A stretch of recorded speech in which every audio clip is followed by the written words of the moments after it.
नमस्कार विद्यार्थी मित्रांनो, बघा सर्वप्रथम तुम्हाला मराठी दिनाच्या खूप खूप शुभेच्छा असतील. आज आपण बघा कुसुमाग्रजांचा जीवन कार्य त्यांचा प्रवासाबद्दल आपण काय करतोय, आजच्या ह्या लेक्चरच्या माध्यमातून काय करतो आपण चर्चा करतोय. परत एकदा बघा सर्वांना तुम्हाला मराठी दिनाच्या खूप खूप शुभेच्छा असतील. त्यांचा परिचय पूर्ण त्यांचे शैक्षणिक कार्य, सामाजिक कार्य, लेखक कोणकोणत्या भागात केलेला आहे, कथा, कविता, कादंबऱ्या याचा संपूर्ण अभ्यास ह्या आजच्या लेक्चरच्या माध्यमातून तुम्हाला विविध स्पर्धापरीक्षा दृष्टिकोनातून आजचा मराठी दिवस समजून आपण काय करतो, त्याचा अभ्यासाच्या दृष्टिकोनातून, परीक्षेच्या दृष्टिकोनातून त्याच्यावरती प्रश्न कसे विचारू शकतात हे आपल्याला पाहायचं आहे. द्या लक्ष. आता बघा, ओळख का सर मला, पावसात आला कोणी, कपडे होते कुरदमलेले, केसावरती पाणी, क्षणभर बसला नंतर हसला, बोलला वरती पाहून, गंगामाई पाहुणी आली, गेली घरट्यात राहून, माहेरवासी पोरीसारखी चार भिंतीत नाचली, मोकळ्या हाती जाईल कशी, बायको मात्र वाचली. भिंत कसली, चूल विजली, होते नव्हतं नेलं, प्रसाद म्हणून पापण्यावरती पाणी थोडं ठेवलं, कारभारींना घेऊन संग, सर आता लढतो आहे, पडकी भिंत बांधतो आहे, चिखलगाळ काढतो आहे, खिशाकडं हात जाताच हसत हसत उठला, आणि पैसे नको सर जरा एकटेपणा वाटला.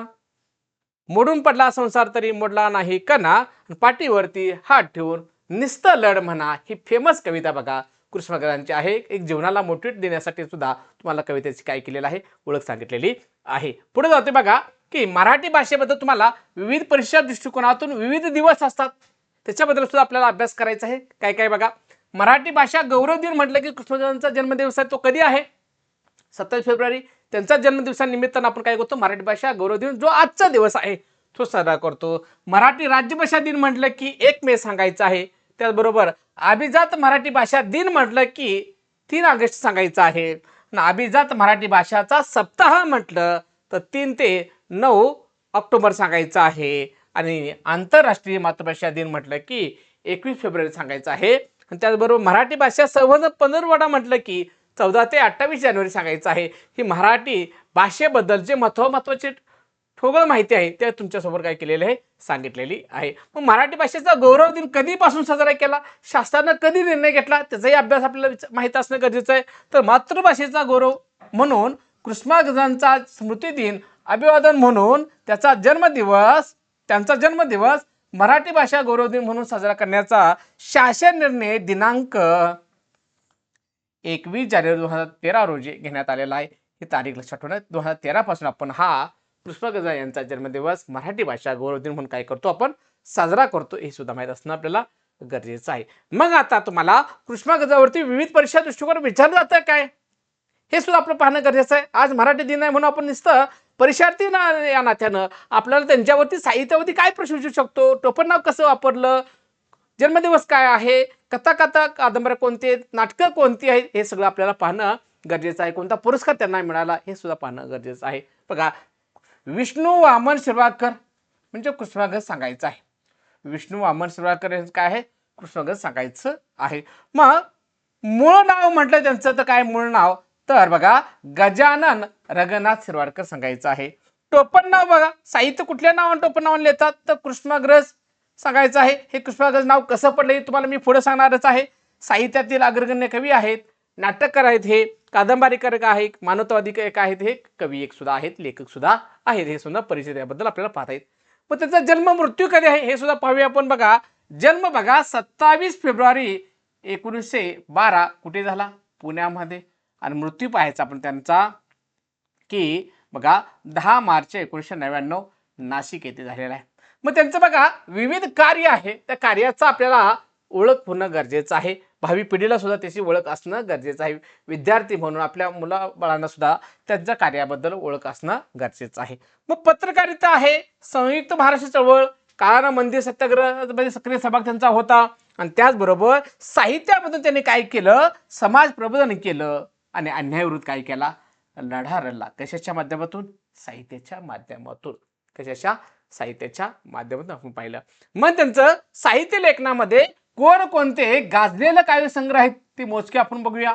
बघा, जीवनलहरी आहे, विशाखा आहे, समिधा आहे, मराठी माती आहे, स्वगत आहे, हिमरेषा आहे, वादळ वेळ आहे, रसयात्रा, किनारा, महावृक्ष, मारवा हे गाजलेलं आहे. अजून बघा, कणा, जी सुरुवातीला आपण कविता वाचून दाखवली तुम्हाला, कणा, प्रेम कुणावर करावं, मराठी माती, अखेरची कमाई, शहरातील 5 पुतळे, वादळ वेळ असेल, स्वगत असेल, हिमैष आहे, हे सगळं त्यांचं काय आहे काव्यसंग्रह तुम्हाला सांगितलेलं आहे.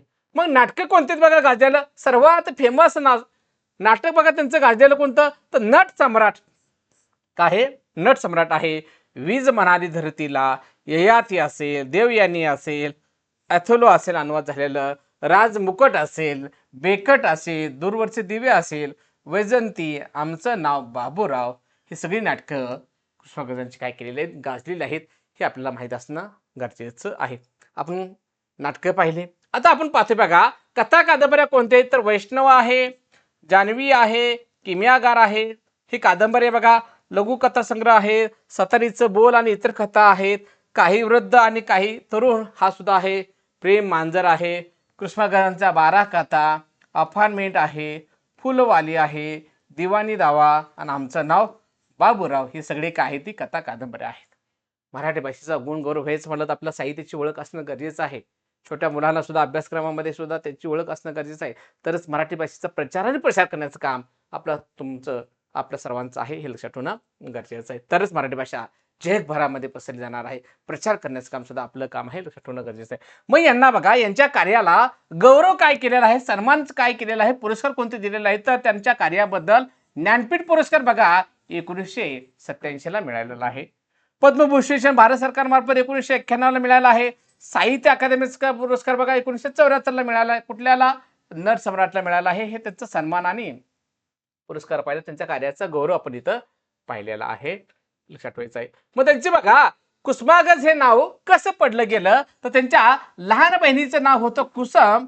काय होतं कुसम ना. आग्रज म्हणजे आधी जन्मलेला, म्हणून कुसमच्या अगोदर जन्मला कोण तर आपले कृष्णाग्रज जन्मले म्हणून त्यांनी नाव टाकलं टोपण नाव स्वतःला कुसुमाग्रज. कुसुमच्या अगोदर जन्मलोय मी म्हणून त्यांनी टोपण नाव काय ठेवलं कुसुमाग्रज हे नाव ठेवलेलं आहे. त्याबरोबर त्यांची दुसरी ओळख आहे बघा मानवतावादी कवी म्हणून हे त्यांना सुद्धा वापरलं जातं, लक्षात ठेवणं गरजेचं आहे. जीवनातील विविध प्रसंग आहेत बघा. लाडक्या लहान बहिणीच्या कुसम, लाडकी बहीण कुठली त्यांची लहान कुसम नावावरून कुसुमाग्रज हे नाव स्वीकारलं व विशाखा काव्यसंग्रहाचं स्वातंत्र्य सैनिकाला प्रेरणा मिळाली हे सुद्धा त्या साहित्य संग्रहामध्ये आपल्याला अभ्यास करताना शिकायला मिळणार आहे. वि स खांडेकरांनी तो प्रकाशित केला आणि सामाजिक कार्यात आदिवासी विद्यार्थ्यांच्या मदती सुद्धा यांनी काय केलेलं आहे खूप मोठं कार्य केलेलं आहे. शैक्षणिक सामाजिक सुद्धा खूप मोठ्या प्रमाणात त्यांनी कार्य केलेलं आहे. असे बघा आपण थोडक्यात बघा कुसुमाग्रजाबद्दल काय केले, थोडक्यात काय केलं आपण त्यांचा परिचय पाहिला, शैक्षणिक कार्य पाहिलं, कथा कादंबऱ्या पाहिल्या, टोपण नाव कसं पाहिलं बरोबर, कारण विविध दिन पाहिलं आपण. मराठी भाषेबद्दल गोंधळ उडणारे होते, मराठी भाषा कधी, अभिजात दिन कधी, गौरव दिन कधी, हे सगळं आपण पाहिलं. तर दिनाबद्दल सुद्धा तुम्हाला विविध परीक्षा दृष्टिकोन प्रश्न विचारला जाऊ शकतो. तुम्ही जर आपल्या फेसबुकचं युट्यूब चॅनल जर जॉईन केलं असेल तर युट्यूब चॅनल सुद्धा काय करायचं सबस्क्राईब करून ठेवायचं आहे, बेल आयकॉन दाबून ठेवायचं आहे. आणि त्याचबरोबर बघा टेलिग्राम चॅनल सुद्धा जॉईन करा. तुम्ही जर स्पर्धा परीक्षेची चांगल्या प्रकारे तयारी करत असाल तर तुम्हाला 1 रुपयापासून सुद्धा अभ्यास सुरुवात करता येईल. तुम्ही 3 महिन्याचा पास घेतला तर 429 रुपये तुम्हाला बॅच मिळेल. 12 महिन्याचा पास घेतला तर 1399 मध्ये मिळणार आहे. 18 महिन्याचा पास घेतला तर 1999 मध्ये असे वेगवेगळे पास सुपर पास आपण देतोय, ज्याच्यामध्ये तुम्हाला 375 एक्झाम गव्हर्नमेंट एक्झामची केंद्राच्या असू द्या किंवा राज्याच्या असू द्या सर्व एक्झामची तयारी करायला तुम्हाला पाहायला मिळणार आहे. बॉम्बे हायकोर्टसाठी आपल्याकडे स्पेशल बॅच आहे, रेल्वे भरतीसाठी बॅच स्पेशल आहे, बँकिंग आहे. सर्व एक्झामच्या दृष्टिकोनातून आपण काय करतोय अलग अलग बॅचेस काय केलेले आहेत लॉन्च केलेले आहेत, सुरू केलेले आहेत, लक्षात ठेवणं गरजेचं आहे. त्याचबरोबर बघा सुपर पाससाठी बघा 1 रुपयासाठी सुद्धा आपल्याकडे बॅच आहे बघा. त्या 1 रुपयामध्ये आपण 2 दिवसा 1 रुपयामध्ये आपण 2 दिवसासाठी सुद्धा पास घेऊ शकतो, हे सुद्धा या मध्ये पाहता येणार आहे. त्याचबरोबर आपल्याकडे बघा तलाठ्याची बॅच आहे, कोर्ट भरतीची बॅच आहे. अशाच नवीन भरतीसाठी काय करायचं सगळ्यांनी तुम्ही आपल्या फेसबुकचं युट्यूब चॅनल आणि टेलिग्राम चॅनल जॉईन करायचं आहे. त्याचबरोबर बघा हे आपलं टेलिग्राम चॅनल बघा super coaching bye Marathi textbook हे जॉईन करा. सगळं डेली अपडेट नवीन माहितीसाठी काय करायचं सर्वांनी आपलं टेक्स्टबुकला फॉलोअप करायचं आहे. चॅनलवरती तुम्ही नवीन असाल तर चॅनल सबस्क्राईब करा, बेल आयकॉन दाबून ठेवा. परत येतो तुम्हाला आपल्या टेक्स्टबुक परिवारातर्फे मराठी दिनाच्या खूप खूप शुभेच्छा असतील. Okay, thank you. जर व्हिडिओ आवडला असेल तर व्हिडिओला लाईक करा, शेअर करा आणि परत येतो तुम्हाला सर्वांना मराठी दिनाच्या खूप खूप शुभेच्छा असतील.